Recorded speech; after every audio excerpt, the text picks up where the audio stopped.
November 15th, 2022 meeting of the Christiansburg. We will take a moment of reflection, and I would like to mention Mr. Wingfield in our prayers. He lost his father a couple of weeks ago, and been through a long time with it. But Randy, you were in our thoughts and prayers. Let's take a moment.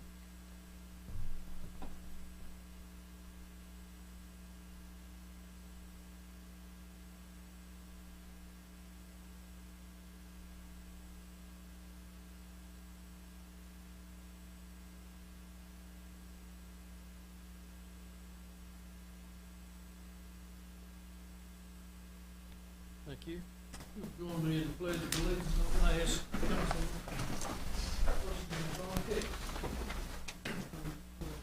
Pledge allegiance to the flag of the United States of America and to the republic for which it stands, one nation, under God, indivisible, with liberty and justice for all.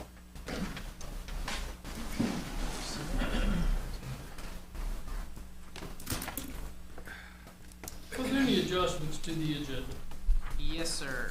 Under the consent agenda, item B, the monthly bill list, we could separate out the Montgomery Museum's community support and vote on that separately from the rest of the monthly bill list, please. And that's in a form of motion. I second. Get a motion and a second. Madam Clerk? Yes, sir. Councilman Bishop. Councilwoman Hicks. Aye. Councilwoman Hockett. Aye. Councilman Jenkins. Aye. Councilman Showalter. Aye. Councilman.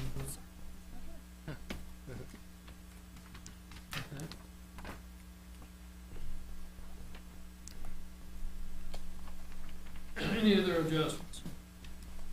For public hearings, we have conditional use permit request by Cold Birch Properties LLC, property owner and Donnie Tigner lessee, to allow a contractor's equipment storage yard on the property located northeast corner, the intersection of Simmons Road southeast and Alma Street southeast, unopened, and southeast of 2095 and 2091 Roanoke Street, tax parcels 529-1-17, being a portion of parcel ID 007704, and tax parcel 521-18 and 529-1-9, being part of parcel 4041069, zone B3.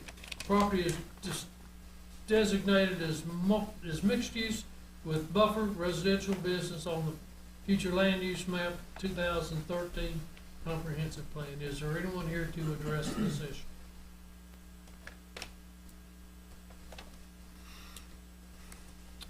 Hearing no one, I'll close the public hearings and we will move into the consent agenda. So we have approval of the October 25th, 2022 minutes, the monthly bill list, which we will take out of this overall consent and deal with it secondly. A resolution recognizes November 26th, 2022 as Small Business Saturday. Contract for an auto body repair with Moore's Body and Mechanical Shop, incorporated in excess of $100,000 but not to exceed $500,000. A contract with CHA Consulting Incorporated for professional engineering services on the design and renovations of the electrical building at wastewater treatment facility. Project amount is $171,800. We next have contracts with 5 different vendors: Purton Profit, Whitman Ricard and Associates, Hazen and Sawyer, McGill Associates, and CHA Consulting. These are all for water, sewer, wastewater treatment services. There has been no work at all assigned to any of these companies, but I believe Mike says that gives us the ability to act quicker on projects. Is that correct? And the only time it would have to come back before council if it exceeds the $500,000 minimum or maximum. Okay.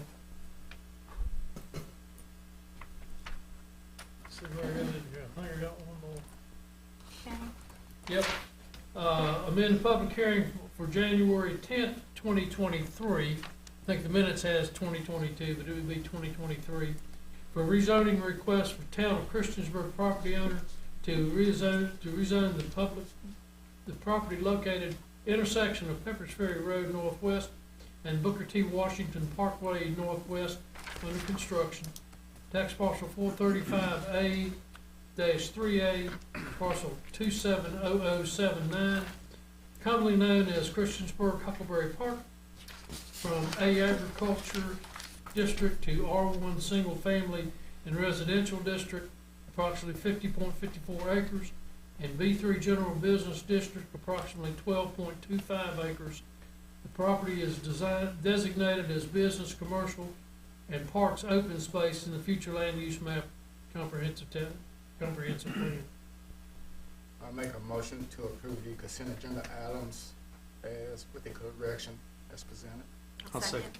Motion is second, Madam Clerk. Any I think- discussion? I'm sorry. Yes, under item K, I know there was some discussions regarding the word, Item Randy. what? Okay. What? Okay. Okay. I know that Randy has sent an email talking about, This one, Okay. where he wants to move everything into B3, is that correct? Basically, what I'm asking is to consider rezoning everything that is in the crosshatch area as B3 and the remainder to be R1, single-family residential. Show us where you're looking at this R1 designation. It would be everything that is, basically the area that Andrew's pointing out right there. Everything that is, The park, right? essentially, yes, the park. Well, I guess John, let me beat you to the, my question is why would it go to R1? That's residential 1. You gonna build houses in the middle of it? No, well, we don't really have a park zoning district, so we thought that R1 was kind of the I guess, least intrusive zoning district as far as zoning It allowances. creates a lot of confusion about realtors wanting to buy lots in there. So, I mean, I would think that we need to do a better job on this and find something. I don't care if it's B3, I don't care what it is, but nothing to be, to me, misleading as it's R1. And I completely agree with this. I mean, the fact that I have gotten phone calls from realtors and things like that about the confusion of this.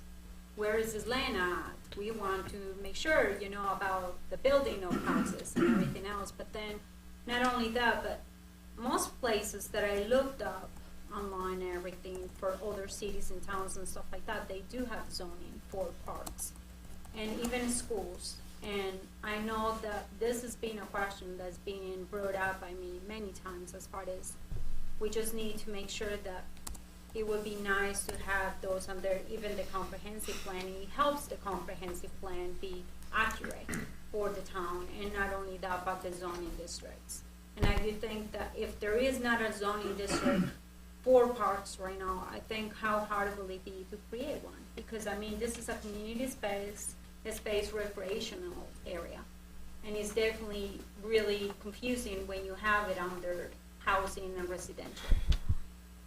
I guess my thought, and I think staff agreed, that while right now the property is zoned agricultural, and we didn't think that's the appropriate zoning for the property. Parks are allowed in many of our districts, and R1 is certainly allows parks. So that's, I guess, like I say, I think the thought was that R1 is kind of the least intrusive zoning district. You've got your choice between, you know, residential zoning districts. We've got R1, R2, R3. We've got mixed use districts. We've got business districts, B1, B2, B3. We've got the 2 industrial districts, I1 and I2, and we've got the agricultural. How hard will it be to create one? I guess maybe Reed can even answer this, because the reality is we should be able to create It would take a little bit of work from the planning commission, and it would take public hearings, because you'd have to have an ordinance to amend the zoning chapter. You know, it's not It wouldn't be a tremendous amount of work. I guess it would take several months to come up with the district and any uses, although, like I say, I guess parks are allowed uses in many of our zoning districts So, currently. at this point in the discussion, Nothing R1 is the best use, which would include the that was parks and staff's playgrounds that we're asking for. Here is that's my correct. advice, go back to what you told us the other day and just go for the zoning change of the 12 acres. Okay, And then working to changing the zoning district for the school, well, obviously for parks. This is a 50-plus acre park in the town of Christiansburg. We should be doing a better job as far as zoning. And maybe it's something as, it says this zoning is only for town allowance or something like that. I mean, we can create something like that so nobody else uses it. Okay, so Blacksburg has a R4 for Exactly. hand in hand. So, But we want to create our own park No, zoning, zoning. zoning, so zoning, so it distinguishes. we have a motion on the floor and a second to approve the consent agenda as presented with the exception of the monthly bills. I think, Is anyone willing to withdraw their motion or second? I Can I will ask a question? withdraw my second. Just a question. Okay, Is that zoning consistent with the rest of the zones for all the other parks that are in town? I'd say, I guess the majority of the parks in town are probably zoned residential. I would Yeah, say Aquatic Center probably, is agriculture. let him finish. at least as far as community parks, the majority of them are probably zoned residential. Most of them are, In I guess, residential areas. small community neighborhood type parks, and they're typically in a residential neighborhood. So they're typically the surrounding zoning. I think that's kind of what we were trying to look at here with the surrounding zoning.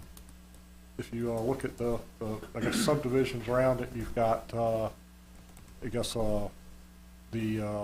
Windmill Hills subdivision, and you've got the let's see, what's that subdivision?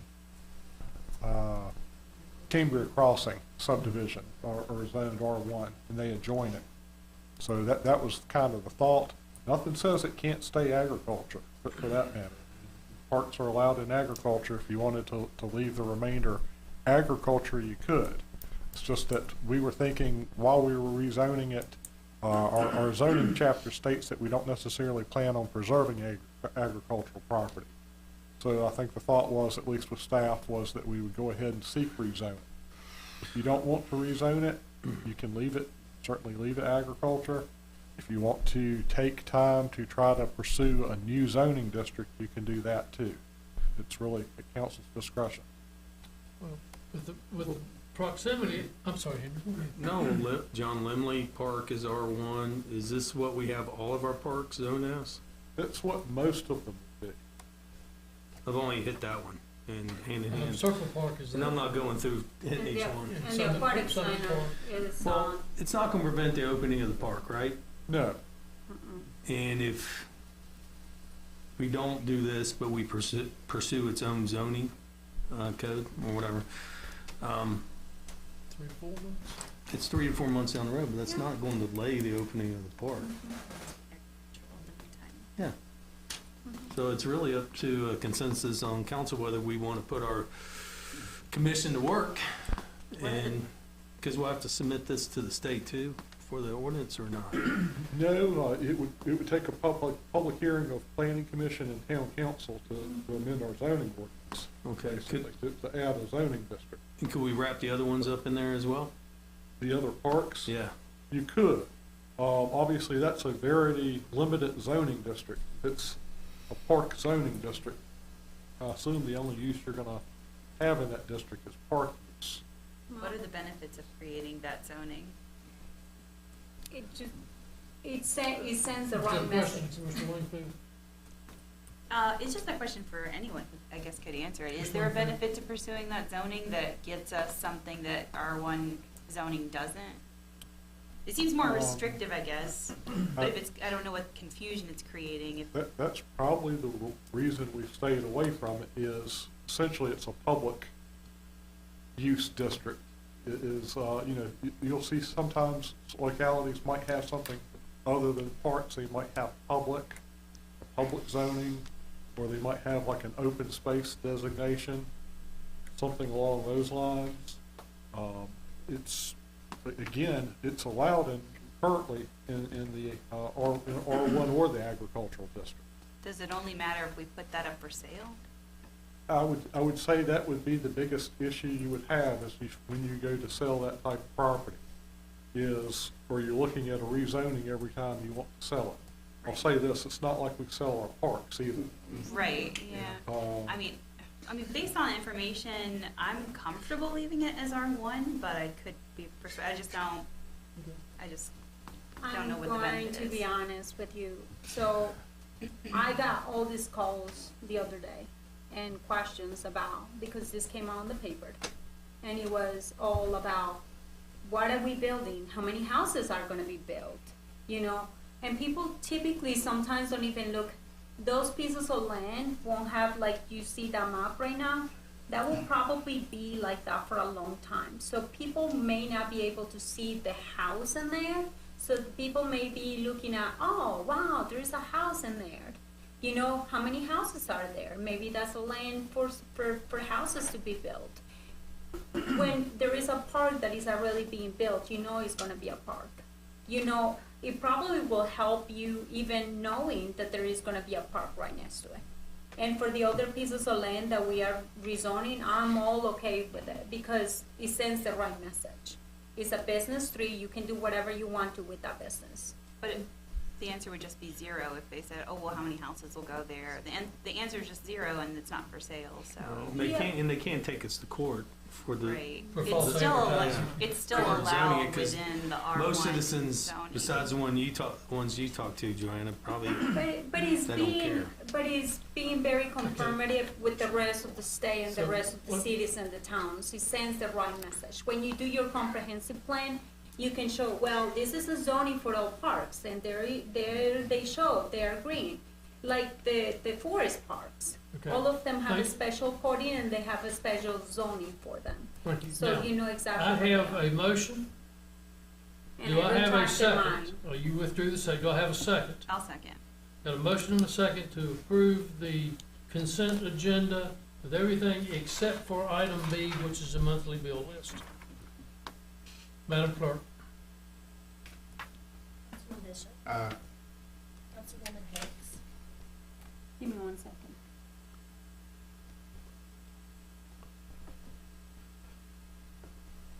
Can I second this, but can I make another motion? to No, we're in the change- vote process right now, Ms. Hicks. Either vote or I'll move on. Call the next council member. Councilwoman Hockett, Aye. Councilman Jenkins. Aye. Councilman Showalter. Aye.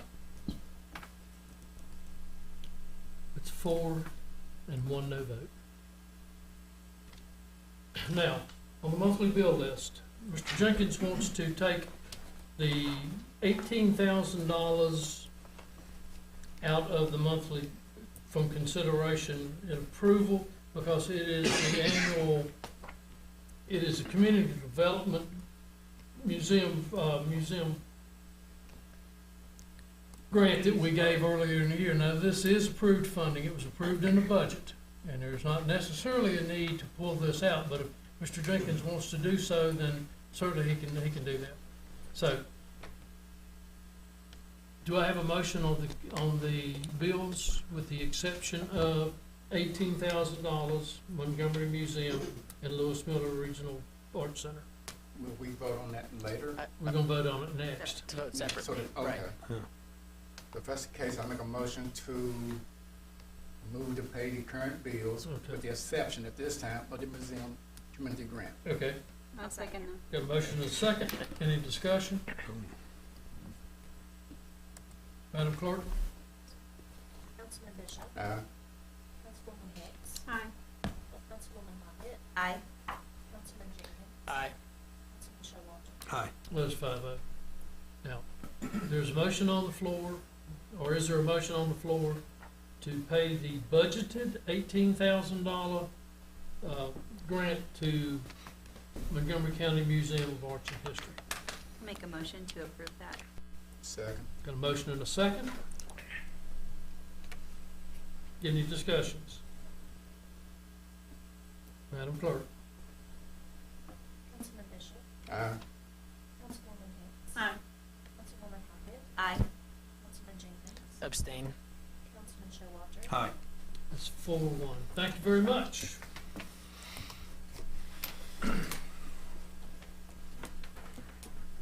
Introductions and presentations. We have New River Valley Regional Commission Executive Director Kevin Bird to present on their programs and operations. Kevin, welcome back. Oh, good As evening. always. Appreciate you having me, Mr. Mayor and members of council. Is this microphone on? Can you pick it? Is it picking up okay? Okay. So appreciate the opportunity to be on your agenda to provide an update for you all on some programs underway at the commission. I had passed around a one-pager there for you. And just for folks that might not be aware, the Regional Commission was founded in 1969 by the local governments in the New River Valley to provide technical assistance for them. And it was enabled by the General Assembly back in the late 60s to be able to do that work. And so we've been around well over 50 years now. And you can see on the right-hand side is the board that comprises the organization. So we're a governmental agency, and each of the local governments and higher education institutions appoint an elected official and a citizen member if they have more than 3,500 in population. And you can see there's 26 members there, and Christiansburg's well represented with Mr. Wilson, council, and then Mr. Hill Johnson is currently serving as chair of the Regional Commission. So Christiansburg's very involved. And really, the Regional Commission, first and foremost, it's a planning organization and convening entity, and a lot of times those lead into implementation projects. So just want to hit on a couple of highlights for you on our convening role. Annually, we pull together the mayors and the Board of Supervisor chairpersons from across the region to have an annual lunch conversation, make sure they know who each other are, what are the issues that are happening across the region, is there anything that we can provide information for them on, or further projects from that. We also pull together the local government managers, Randy and his colleagues across the region, every month in person for a lunch, and that really helps, I think, build regional projects when they have those relationships on a regular basis. And we also pull together the local government planners, so like Ben and his colleagues, and have annual planning commissioner training, and then just a few weeks ago we had our annual dinner event for all the elected officials in the New River Valley to come together. So really creating those relationships across the local government boundaries has really been beneficial, particularly when we had the pandemic and we were going through that situation. The relationships were in place so we could have projects coming out of it and regional response.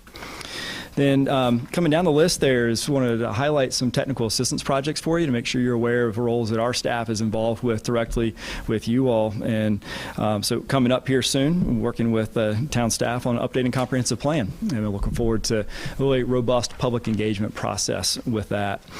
A few years ago, we worked on a placemaking plan for the town that really focused on community gathering places and distinctions between downtown area, midtown, and Cambria, and what were some of the unique land uses there and what types of businesses would be most appropriate in those spaces.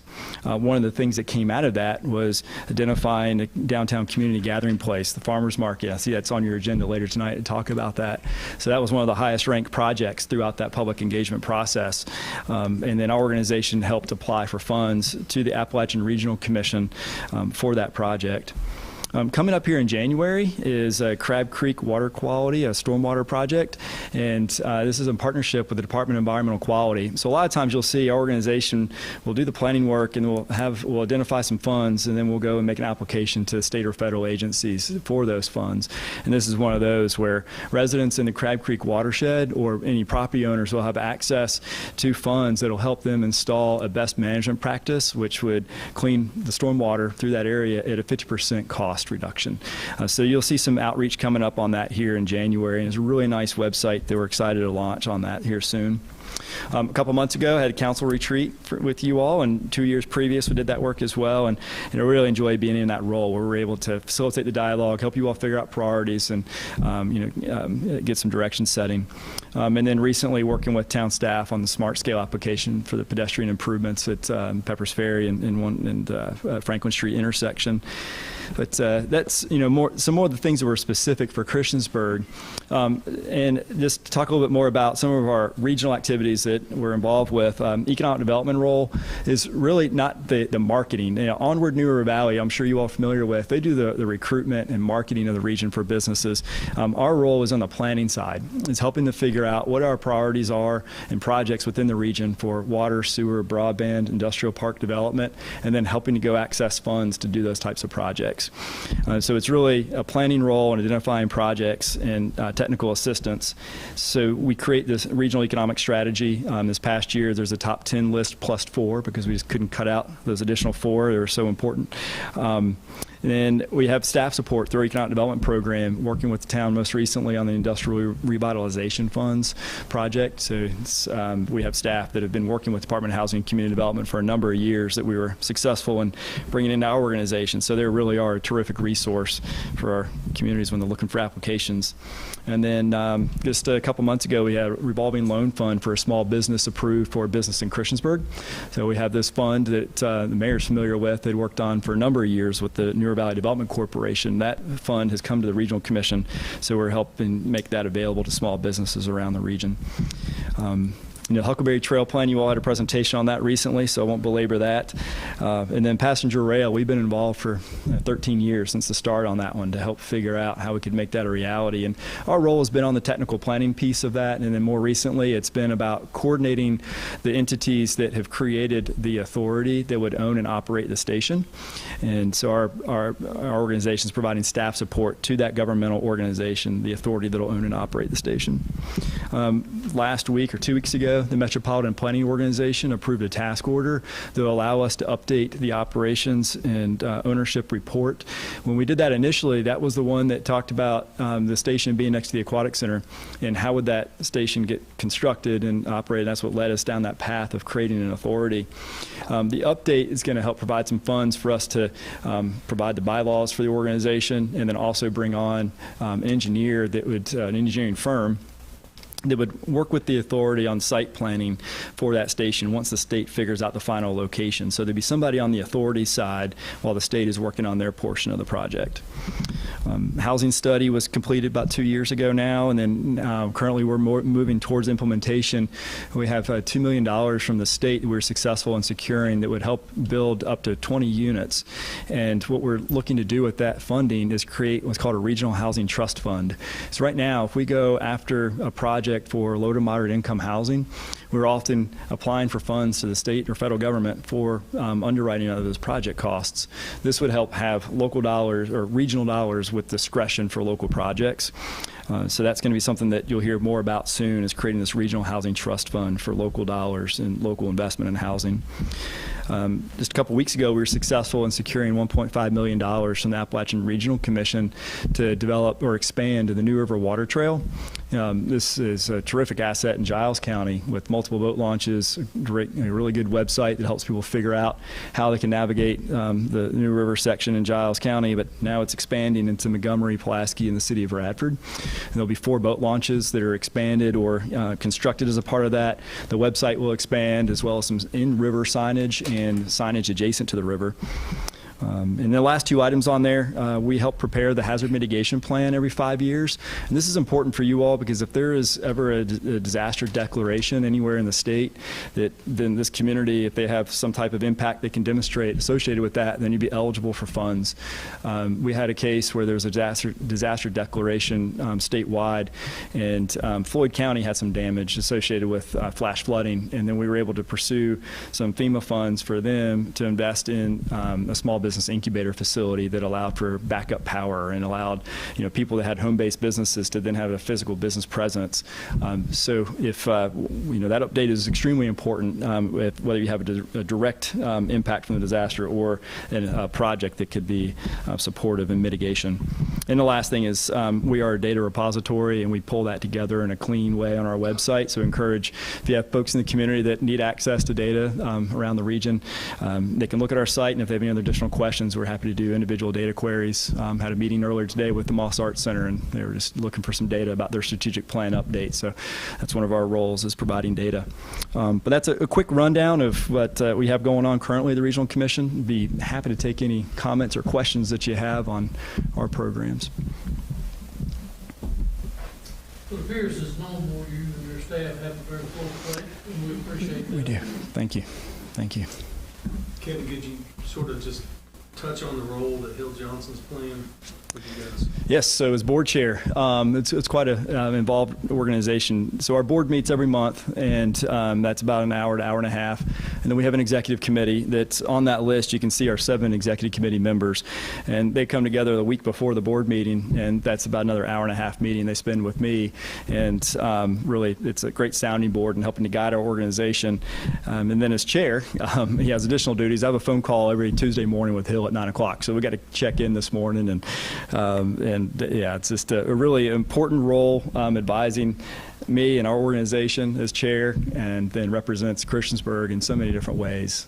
So yeah, it's a role that doesn't necessarily rotate. It's one that people stand up to participate in, and he's done a really good job with it. I think you got to go in, those in the audience, the reason why I asked, Hill is a Christiansburg resident, one of our appointees on that board, along with Councilman Wilson. Yeah. We're doing a great job with a great organization. Thank you. Absolutely. Thank you. Any other comments or questions? I really enjoyed the dinner that you guys had the other day. It was wonderful. Thank you for attending. I appreciate that. Thank you for all that you did for our town. Thank you. All right. Anything else? Kevin, thank you. We appreciate you. Next, we have building official Jerry Hanline and neighborhood services coordinator Dara Irick, yeah. okay. Present on building inspections and neighborhood services operations. Thank you, Mayor. Good evening, Council. First, before we get started, I'd like to introduce you to Daria. Daria recently came on board in September to take over our neighborhood services program. Patrick moved on to another locality and did a tremendous job for us. When we interviewed Daria, I was blown away. She's only been in code enforcement for less than a year. I would have thought she'd been in code enforcement for 5 years or more. I mean, she just knocked the interview out of the park. So we're tickled to death that we were able to get her from Roanoke City. So I'm going to talk to you first a little bit about the building code. Daria will then take over and go through our neighborhood services portion. Just a little bit about our team. Amanda Robertson, she's our permit technician. Joey Pensa is our residential building inspector. Bane Compton is our senior building inspector. He also came here from Roanoke City. And of course, Daria Irick. Functions of our department are inspections of new construction, both commercial and residential, enforcement of the property maintenance code, enforcement of the state mandated backflow prevention program, property maintenance inspections. We're also responsible for the issuance of permits, certificates of occupancy, contractors regulations, and tradesman regulations.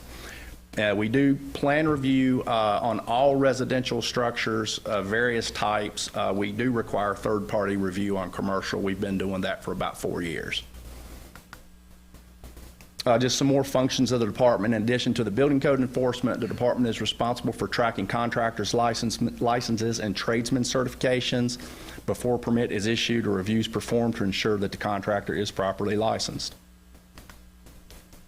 The Virginia Uniform Statewide Building Code, and let me just mention before I go into that, you often hear, well, the town's making me do this. The town's not, the state is. It's a state code. The building department does enforce the Virginia Uniform Statewide Building Code. The code's renewed on 3-year cycles. We're currently in the 2018 edition. The USBC is divided into 3 standalone parts. Part 1 contains regulations that are specific to new buildings and structures. That's known as the Virginia Construction Code. Part 2 is specific to rehabilitation of existing buildings. They've made a lot of changes over the years to that code, and they've made it very easy to rehab existing structures without a lot of extra things that used to be required. Part 3 of the USBC is what Daria will talk to later, and that's the Virginia Maintenance Code.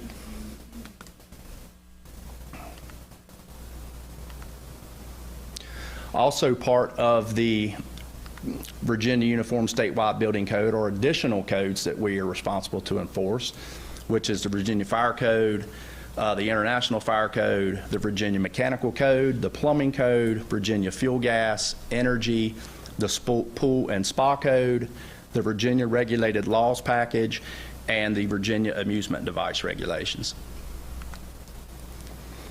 Just some more references that we also enforce is NFPA 70, which is the National Electrical Code, ANSI 117.1, which are the standards for accessibility into structures. NFPA 13 are for sprinkler systems, and NFPA 72 are for the fire alarms and signaling part of those systems. Chapter 35 of the Virginia Construction Code is a reference section. There are 29 pages specifically in this part of the code, and there are 57 separate reference standards that we enforce in addition to the building code. And if you can see at the bottom, ASTM alone, which is one of those reference standards, consists of 80 books with over 12,800 standards. Ultimately, the purpose of what we do is to protect the health, safety, and welfare of the residents of Virginia. The state does mandate 7 minimum inspections. That's the 7 that are required. They do give us the ability to ask for more inspections depending on the scope of the project. Just as an example, on a new residential house, there's probably a total of 25 inspections that we'll do on that building.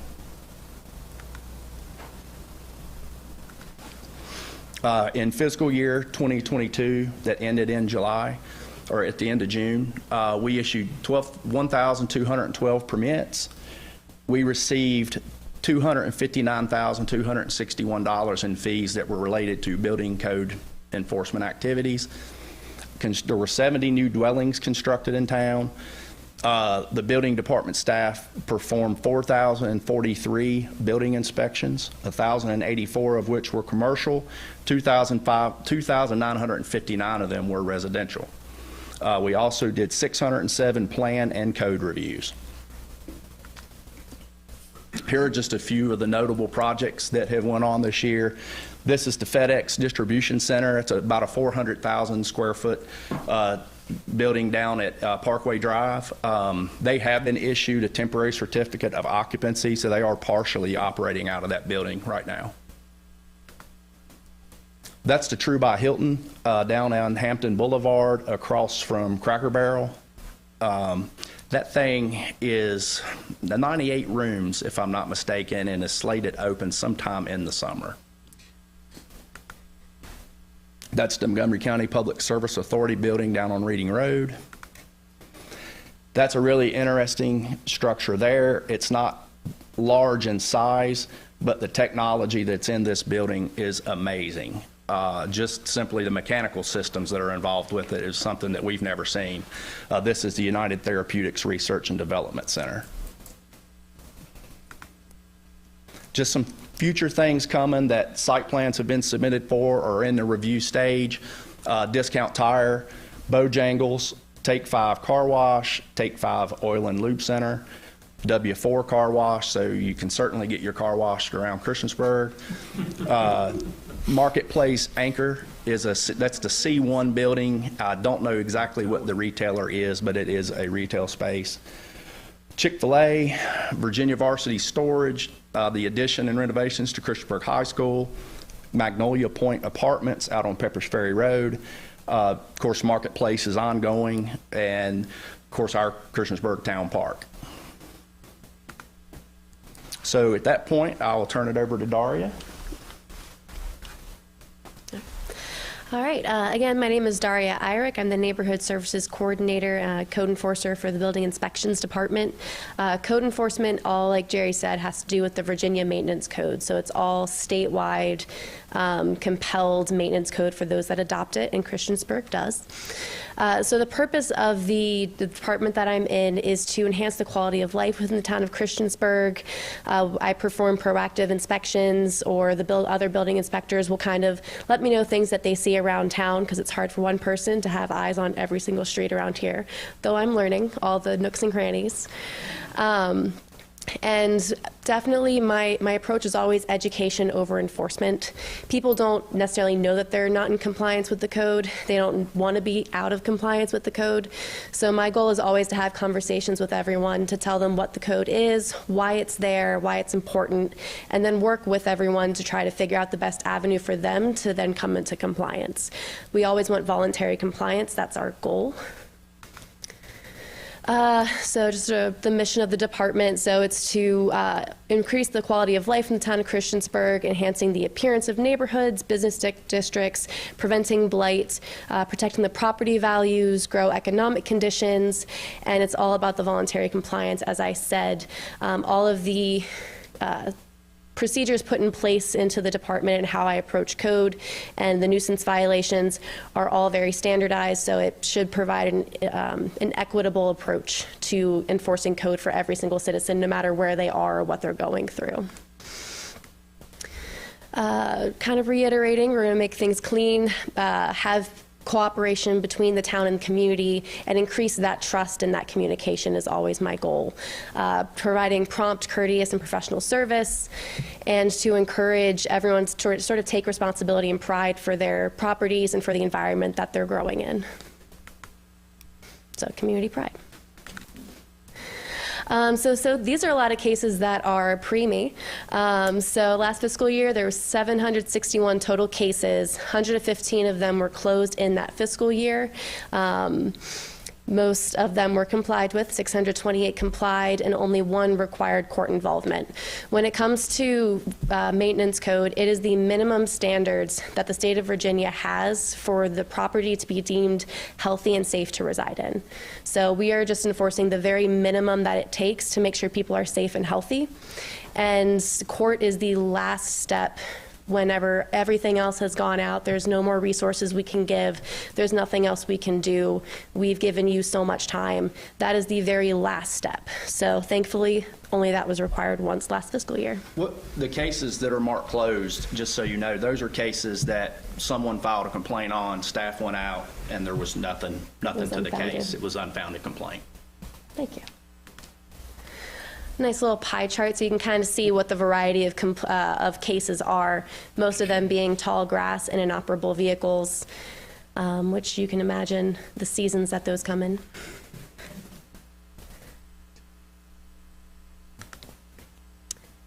All right, and these are the different types of places that the complaints came from. So most of last fiscal year was proactive enforcement. About a quarter of it was citizen complaints, and then you have some from staff, some people who are anonymous, and some from tenants. A lot of that proactive enforcement comes from whenever you get called out on a citizen complaint, you might as well check the whole street and then go from there and kind of take all those cases as you do. And we have some pictures, like some before and after pictures. Most of these are older, and some of you that are on council for a while, you've probably seen these before. I would like to point out to our new council members that we have a really good PowerPoint that's on our neighborhood services page on our website that will explain to you how the neighborhood services program came about, why we created it, and it's lengthy, but I think it'd be worth your while to take a look at it and also explain kind of our outlook and how we try to approach things. Mm-hmm. Yeah, so again, a bunch of junk and debris. Those are things that I'd be called out on, and I would help the resident or whoever the responsible party is sort of take charge and protect their investments. 1 second. Is there any legality between, like, by showing these properties right now, like in here? It's public record. Okay. Yeah. I'm just making sure that we don't get. We wouldn't do that, no. So on the left, I believe, is property that was vacant, run down, very hazardous, and it ended up getting taken down.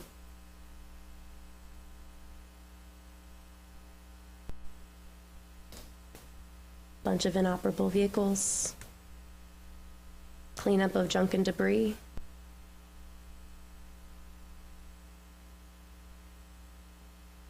Bunch of junk and debris and vines growing on the property, all then cleaned up.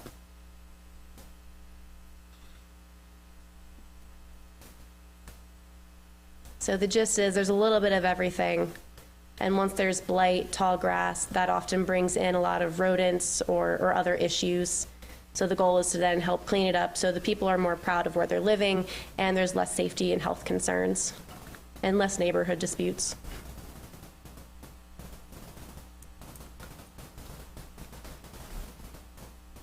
That's a lovely one. Yep. All that's around town.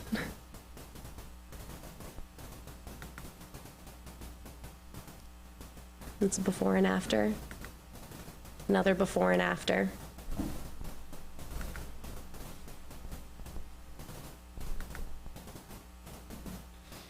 And a lot of those places like this one end up with people then breaking inside. So having them secured, having them cleaned up, having them safe usually has the fire department thanking us. Before questions, one thing I do want to add, there's lots of programs that Jerry and I would love to start. One of them, which is a community referral and reference guide for citizens. Sometimes when things get really bad at a residence, someone might not be able to stay there because of the hazardous conditions. So I've been put in touch with some emergency shelter places, some other emergency funds or places that do renovations and stuff like that. So if you guys have any references, please feel free to email me or contact me with any nonprofits, community groups that you know would love to be involved in that. That way, whenever I have people saying, if I only had a mower, I could mow my lawn, or if I only had some funds, then I could pay this electric bill and get caught up. If I only had some tools, then I could fix my back porch and it would be safe again. So if there are any community members or any projects, nonprofits that you want me to know about so I can put on that reference list, please let me know. That's all I have. Yes, sir. Vehicles that are antique, are they required to be covered and moved so often? I don't think so. That's not something I typically get involved with, but I could certainly get an answer for you on that. So that doesn't fall under you as far as moving of vehicles? No, that falls under neighborhood services. I do building inspection side, yeah. Yep. I have a question regarding the inspector, the fire inspector and stuff, like you guys have the fire and alarms, something like that in there. Doesn't that fall under the fire department's inspector? Not initially. We do it through the construction phase. Once the certificate of occupancy is issued, then it's turned over to the fire department for the maintenance of the system. Oh, okay. Yes. Because I was confused to see it there, and Sure. I was like, oh, Yep. okay. Yep. That makes sense.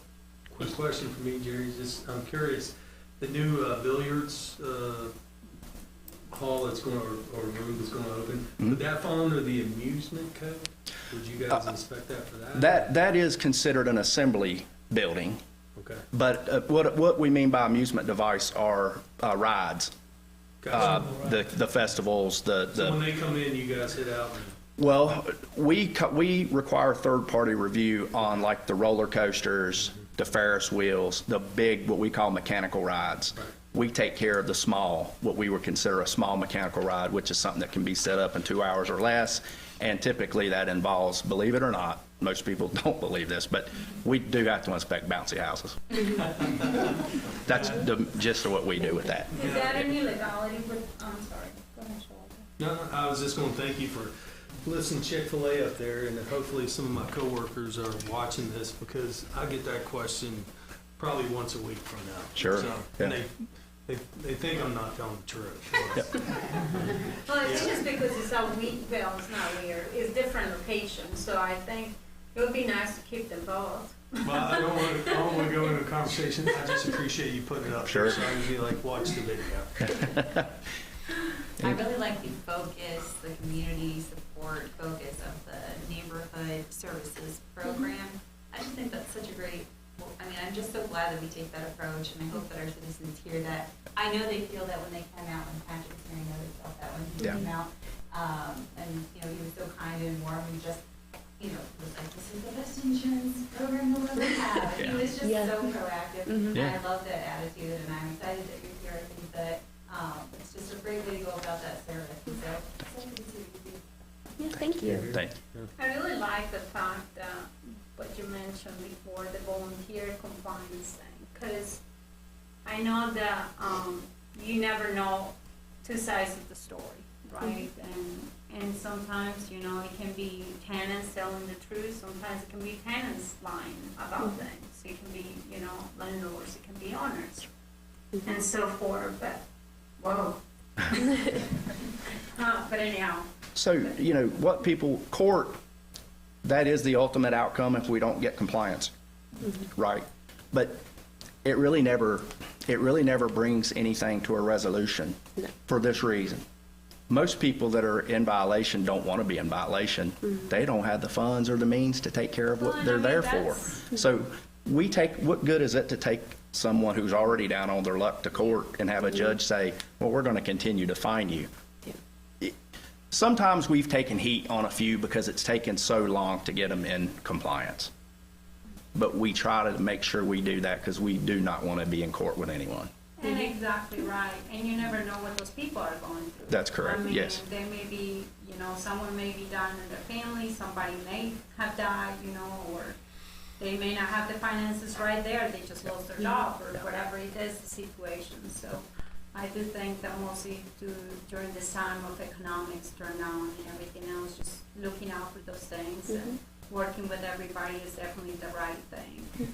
Ms. Hockett mentioned, like with Patrick, and I'll just give you all a good example about not only the kind of person he was and Daria is, but the program. So we had a house that was literally falling down around an individual, had nowhere to go. The roof he had over his head was all he had. Patrick, in about 3 hours that day, had him another place to live. He was able to get him a place in a hotel, and he ended up staying there for several months. So, we're here to help. We're not here to hinder anyone. Any other comments? Thank you. Yes, Welcome thank you aboard. all. Yep. This is citizen comment portion. If you'd like to make a comment before council about operations with the town, not necessarily members of council or members of administrative staff, but if you would like to make a public comment about some of the things we're doing within town, name, address, 3 minutes, and address to me. Chris Wallace, 1370 Rigby. Yeah, I got a letter from the county written by my representative there, Supervisor Blevins, to Mayor Barber. It came about because of a meeting that you all decided to have at the town council retreat. And I think your first mistake was following Mr. Bird's advice and going with a discreet meeting instead of a public one. But it appears that even though they're responsible for the schools, they don't feel that they're responsible for the safety of the children in our schools because they do not want to provide funding for the school resource officers. It's their responsibility. And with a lot of the things that you see around here with the county, they seem to have no problem playing hardball with y'all. But maybe it's time that you all start playing hardball with them, because the citizens of Christiansburg aren't getting a whole lot from them for our 89 cents per $100 we're paying in taxes, and you all definitely aren't getting anything from them. They're willing to go in on the one on Roanoke Street, the new fire EMS thing, but only if they're an equal owner of the project. But there's nothing in here about the other one that you all wanted talked about, which was on 114. Where's that? And finally, the parks thing, I hope that it's a mistake that the mayor didn't ask for $2 million a year from them for parks and recreation when their budget is only 1 point. So you're asking for more than what they spend a year in parks and recreation. That seems like, I'm hoping he just asked for. That was my assignment from the council, was to not handle it, and it's not over with yet. You haven't seen my letter yet, which is ready to go, and maybe somebody will send it to you. I won't. Okay. Well, I know how to foil it. But I mean, I guess that's all I had, but it seems like you all need to take some time and, learn how to play hardball. What you just run to town council? Anyone else to address the public hearing? Good evening, Ellie Travis with Downtown Christiansburg Incorporated at 100 West Main Street. I'm here tonight to talk to you briefly in support of the farmers market structure downtown. I wanted to emphasize 2 main points. The first is that the project is broadly supported and desired by our Christiansburg community. The second is that it could be catalytic for economic development downtown, which would have spillover effects throughout Christiansburg. I was lucky enough to be part of the planning process from the beginning. planning. I think in 2015, we began with local food and local places. And as a longtime attendant of the farmers market, I was able to participate in that planning process. After that, Kevin shared with you the placemaking plan. I reviewed it today in preparation for this meeting, and I was really blown away with the amount of community involvement and the community input that went into that plan. Over 1,000 residents provided feedback of what they wanted to see for this downtown project, and overwhelmingly they wanted a community gathering space and a farmers market downtown. Not just that, but that feedback was combined with economic and market data and information to show that this project could be supported downtown and it would be catalytic for economic development. All of this culminated in a successful ARC planning grant. These things are the ARC construction grant. These things are not easy to get. I've applied for quite a few.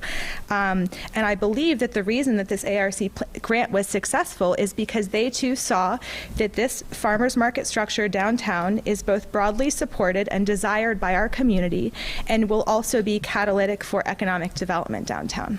Thank you. Thank you, Ms. Travis. Anyone else? Hearing none, I will close the citizens' comment. In the street committee, Ms. Hockett, you and Mr. Bishop have been busy this evening. It's a full night. So the street committee would like to bring before council a plat showing the vacation of existing Patrick's Way northwest right-of-way, the relocation of Patrick's Way northwest, and extension of Oak Tree Boulevard northwest. And so the area that we're discussing is this intersection here that was built right there where the Waffle House is, near the Oak Tree townhomes.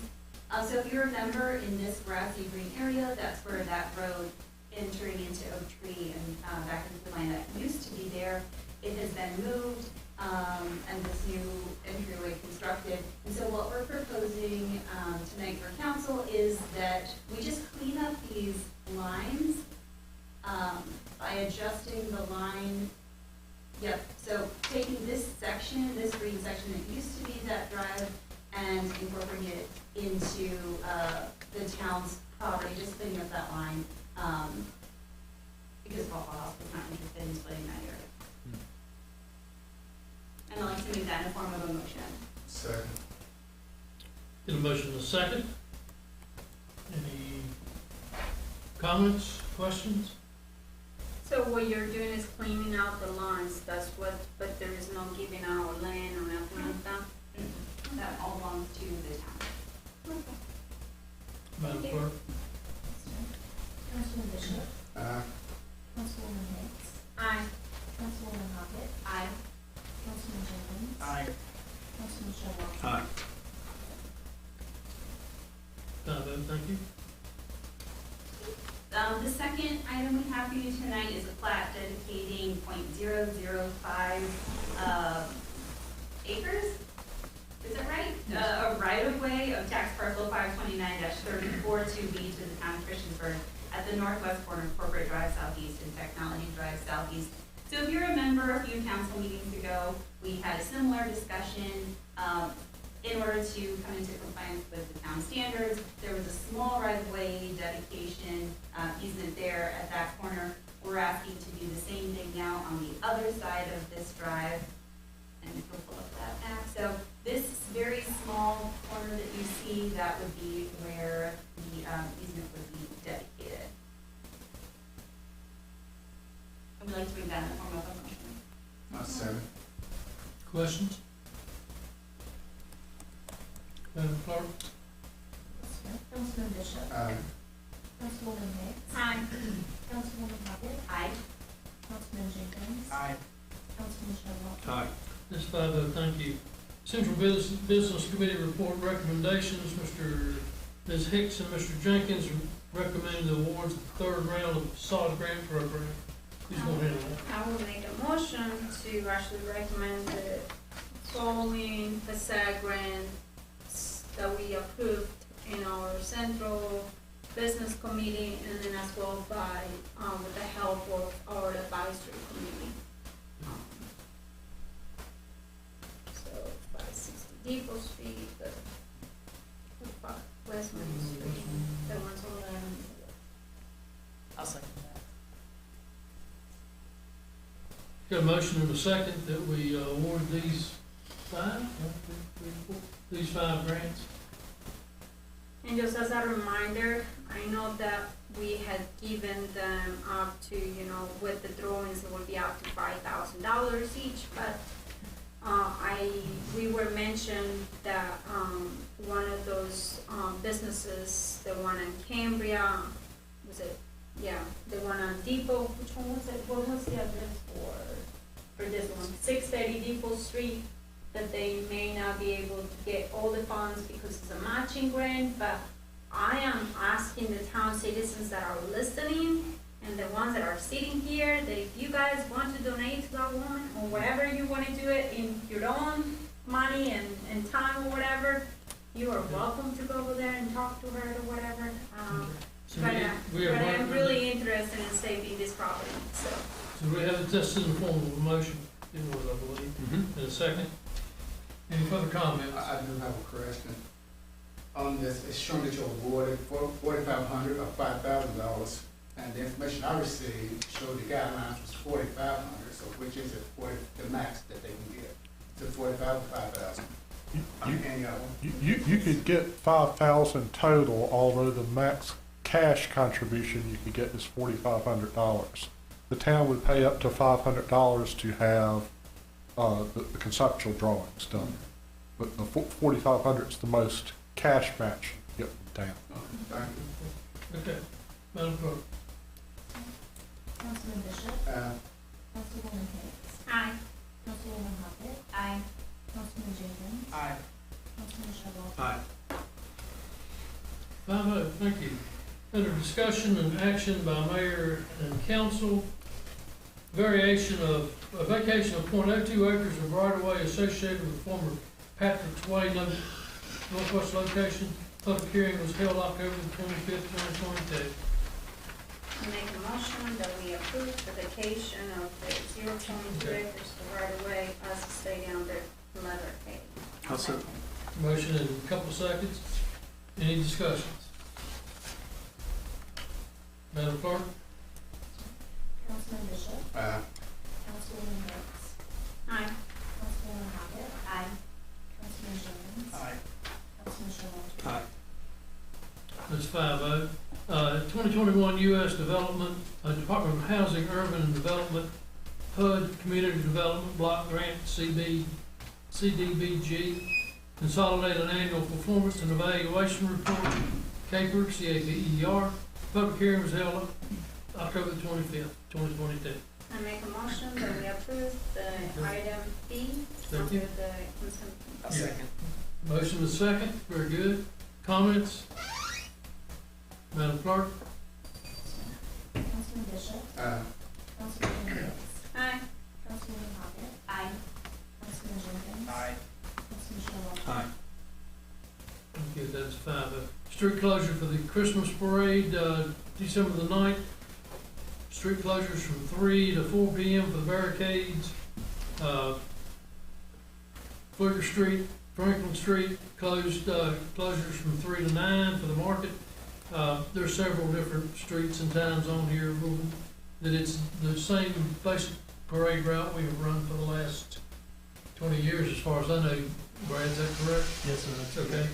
I'll make a motion that we approve the event as presented. Yes, second. Motion and a second. Any discussion? Madam Clerk? Sir. Councilman Bishop. Councilwoman Hicks. Aye. Councilwoman Hopkins. Aye. Councilman Jenkins. Aye. Councilman Showalter. Aye. Okay, that's 5-0. Town procurement, policy? Can we discuss about it? I'm waiting on somebody to present it. Okay. We're looking at amendments to our procurement policy. They point out any highlights? Yeah, we put together a pretty long cover memo on it, but basically our procurement manual is based on the Virginia Procurement Act. And there were recent changes in the law that we wanted to roll into our policy to update it. And so there's a summary there. A lot of it has to do with the bids and contracts that engineering does. And that was part of what was presented earlier in their contracts in the consent agenda. The other was an increase in small purchase procedures, which allows those to be applied up to $200,000 instead of the current $100,000. And it just makes that normal course of business stuff go a little smoother. We don't have to be as formal about something. But when we find that it can be more competitive to do sealed bid or whatever, we go about doing it that way. It just makes it easier for some of the general contracts. But if we're gonna buy a car, if we send out and say we're gonna buy a car and we get 4 quotes in and we accept the best deal, it's a little less formalized than having to go through the whole IFP process and all of that. So it just makes some of the purchasing a little easier for us. And it puts our policy in line with the Good. So just to clarify, the changes went from 100,000 to, what was it before again? 100, for small purchases, it was 100,000, and that's increased to 200,000 that we can consider small purchases and follow the guidelines that are laid out in the policy, which really aren't changed. We just increased the dollar level that it applies. So since that was a state change, did that apply to us as a percentage of the income that we make? Well, not the income, but the budget amount, or is that just? No, it's totally unrelated to the percentage of it. Just how we buy things. Yeah. The Virginia Procurement Act allows the localities to write their own purchasing policies. We can make them more or less, we can make them more restrictive, but not less restrictive than the state. So the state code now says that you can apply small purchase policies up to $200,000, where it used to only apply to 100.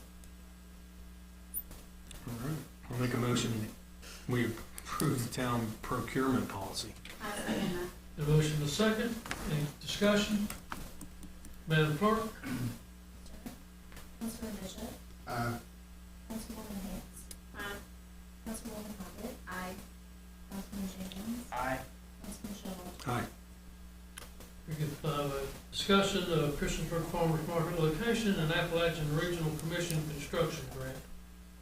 Is that Mr. Epperly, is that Mr. Lingfield, is that a combination thereof? Myself and Andrew, I guess if Okay. there's anything. We were put this on the agenda because we want, I guess, definitive direction in regards to the Appalachian Regional Commission grant that we've received. We've had discussions with the representatives, and if we were to try to relocate the location of the structure, then we would not receive the funding. We've had that confirmed by him. If we were to remove the farmer's market aspect of it, but still have the structures in that location, then it's possible we could still receive the funding, provided we still keep some of the other elements there, such as like community meeting space.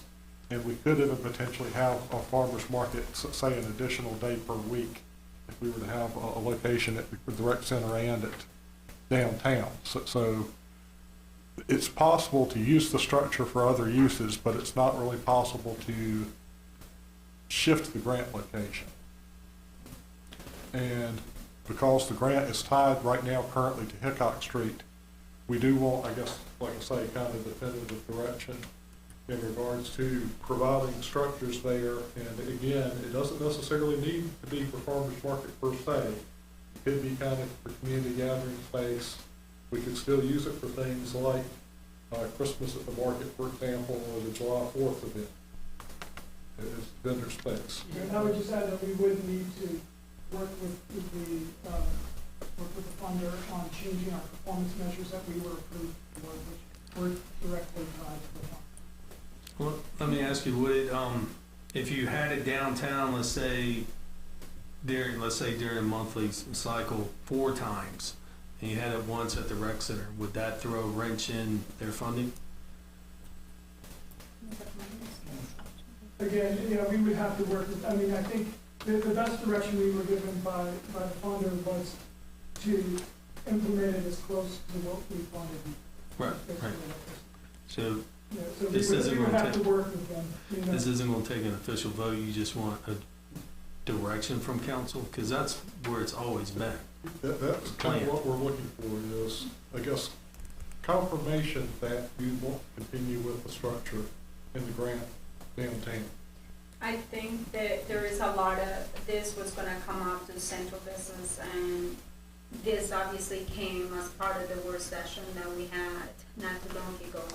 And it was discussed as far as like, we are going to leave part of the street open for sure. But then, you know, there was no, with the agenda, there was not even the contract attached to this. And I'm looking at the gathering space design items here. I do not have a price of what the cost will be for the structure. Do you have a price for that yet? That would be part of, once we got under contract, we would work for final design with the management group that you were going to be part of. And then we would move forward from there. Certainly would be more than $250,000. I think the last figure I heard was somewhere in the range of 500,000 to 700,000. Several years back, they started looking at this stuff. And I Well, mean, what again, does this, the two projects are, we have the drainage project, which we would be working to dovetail those two projects together. Because there is some improvements to Hickok Street that would be covered under the drainage project, and then mostly the structure would be covered as part of the farmer's market structure, as part of the $275,000 grant. And the estimate of a few years ago, because we did apply for the $500,000 grant, and then we were awarded $275,000, but a good portion of that was for improvements to Hickok Street, which we believe can be covered under the drainage project. So Randy, if I'm hearing you need from us is, do we want you to continue looking into this? Correct. Is that, okay? Continue pursuing. Yes, me as well. Very good, thank you. and I think, well, I have a lot of questions about this. So what we're agreeing here is, I need to find out exactly from you guys, and it would be nice for them to know this as well, how much of the street do you guys want to open? Because when I'm looking at those drawings and everything, you got the street right here, Plager Street, you already have a problem. So if you look at number 5, will that be the one that we're going to be approving? Because right now, there's different drawings in here, and it's definitely not showing the same picture. So, one thing that we need to be clear about is that by going under contract, it doesn't have a bearing as to what exactly the flow of the street would look like at that time. But So- it is gonna be open, because the That's when- yeah, concept that is was- at least right. one-way traffic. which- Exactly, and that's when we had a council retreat on this at the rec center, there was a head nod at that point to move forward with this project with the intention that some flow of traffic would still have access to that street, but that we would be committed to that at that time. So being under contract with ARC in this construction grant does not preclude the street to be as it is in the drawing you're looking at right here. But Did there you- is a There's lot of flexibility in comments, that. there's a lot of comments about this that I have, because Plager Street, when I'm looking at the street, that means that you're opening up the inflow that is coming into Main Street, and you're closing down the one that is going down into College Street. But if you look at Plager Street, you really have a problem, you don't have a problem going inside the street, but you do have a problem coming out of the street, because if you look at the street, when you across the street, you have the Dollar General. When you're trying to get out of there, it's such a mess that you cannot see traffic going one way or the other. And that's one of the biggest concerns that I have with Peacock Street. Because if you close the one side that is going in, what are you gonna do for the one that's coming out? Right now, I have a lot of drawings right here where it shows that there are trees and there is the structure stuff or whatever covering the eyesight for coming out of there. So, but what you're getting at is what Andrew's saying, that once we're under contract working with the design team and committee, that's exactly the conversations they started to have. We can't have those conversations till we know what we're gonna do. And that can be a structure that it can obviously be closed down and probably the possibility of opening them both ways, right? Don't know. We would keep Hitchcock Street open, at least one-way traffic. Okay, so it will be open. Except for lane events. Exactly. Okay, very good. Anything, And then right here under this restroom thing or whatever, we're not getting into contracts or anything like that with building restrooms over here for this, with private owners, correct? Correct. Okay, thank you. staff reports, town manager? Just to let you know, I've got 15 attending for the chamber dinner, so I plan on getting 2 tables of 8 if that's acceptable. Up to, like I say, I'm up to 15 now. And I'll just mention, of course, the parade is December 9th at 7 o'clock. The tree lighting is at 6:15, and we've got Christmas at the market prior to that. Can I ask you a question? 15 people, how many of those, like, who is actually going, can you tell me? I've got Chief Sisson and his wife, the mayor and his wife. We're up for awards, right? Correct. Yes, But that's correct. not, I've got Councilman Wilson and his wife. I've got yourself. I've got Tanya and her husband, Councilman Hockett, her husband, myself and Andrew, Councilman Showalter and his wife. I've got Councilman Jenkins and Councilman Bishop is the 15th. you have me, right? Yes. And I had just gotten an email suggestion I know it was stated that we would cover the attendance for the mayor's spouse and Chief Sisson's spouse because they're up for awards.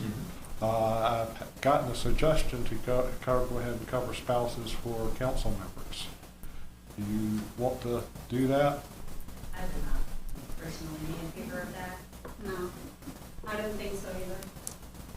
Because the reality is, I mean, we can pay for ourselves for that if we wanted to. The Chamber of Commerce, they are, they're getting money just like everything else from us, and it's not a town event. It's obviously a Chamber of Commerce, and we want to support them, but we can support them as our own if we wanted to. And that's my personal opinion. I felt that Tim Wilson, his wife, was getting, I know she's getting an award, or She's up for possibly an award, yeah. she's up for an award, but I thought that those people that are getting an award were going to be given tickets. Wasn't that the case? Because Tim had mentioned to me that his wife would get one. She's not part of the town. As far as I'm aware, people up for awards aren't getting tickets. Oh. As far as I'm aware. Okay. So we'll just keep with tradition, and if it's something that's not required by our spouses, we'll pay for it. Okay, There we go. very good. That's all. Anything else? That's all I've got. Spouses. Let's see your spouse. Mr. Broughton, any other staff here? Hearing nothing. Council reports, Mr. Showalter. I've only got one, and that's from the Rec Commission. Our facility is 25 years old. Hopefully, I know I saw Mr. Bishop up there, and of course Mike, and a lot of the staff members, but it turned 25 last Thursday? November 9th. So it was really nice. It's a really nice community event. And to me, I mean, I still can't believe it's been 25 years. I remember it as lows, but I think that was probably one of the greatest investments the town has done.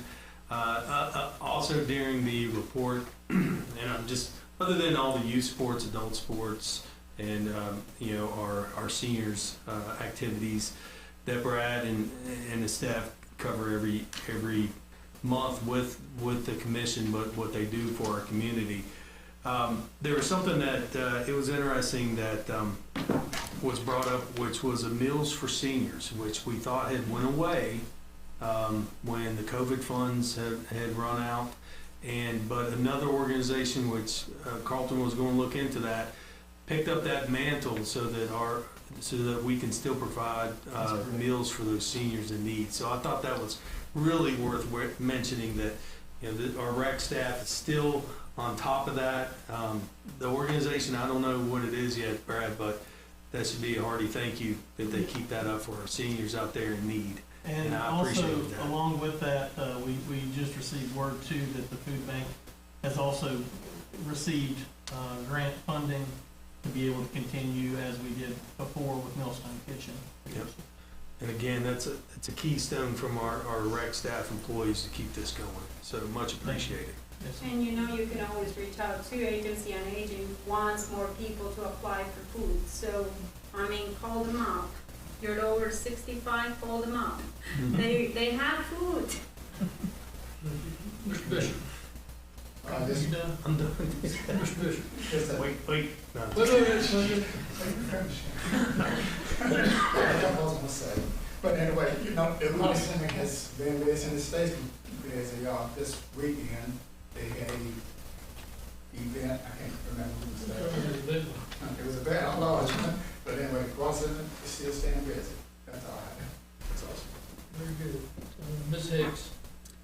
Well, I am so glad that Shannon is over here. Megan Hamer, is that how you say your last name? The Halloween event this year was extraordinary, starting from the town of Christiansburg started early this year, doing a magnificent job inside the town hall and opening the doors to all the kids and making all the hallways scary or some happy or whatever. I got scared in one of them, so it was great. But then I gotta give a shout out to the Oaks. They were so impressive. Main Street, if you went down there, all those houses have candy and they decorated their homes.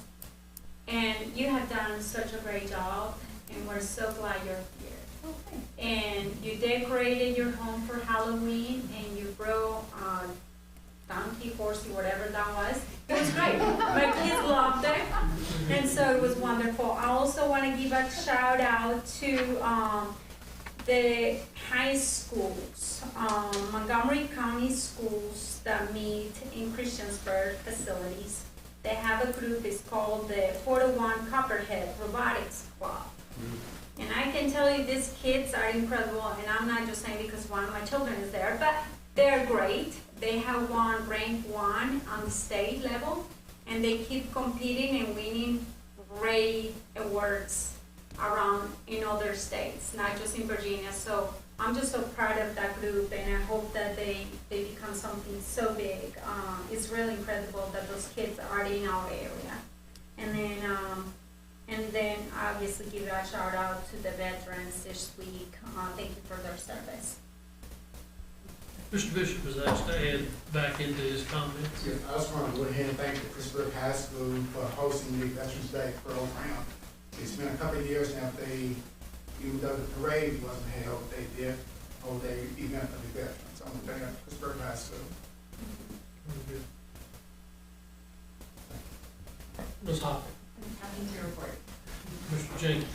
The only thing, Arts Advisory Board, if you haven't seen Morgan's, awesome mural in Cambria, do check it out. The weather has slowed her down at the finishing touches here, but it is fantastic, and once we get that done, the committee will plan on unveiling for that. So be on the lookout for that, but if you haven't seen it yet, go check it out. It's amazing. It's very good. And I'll just close up. I'd like to thank Vice Mayor Showalter for filling in for me last week while we enjoyed a very, very needed, much needed vacation. Any other business to come before town?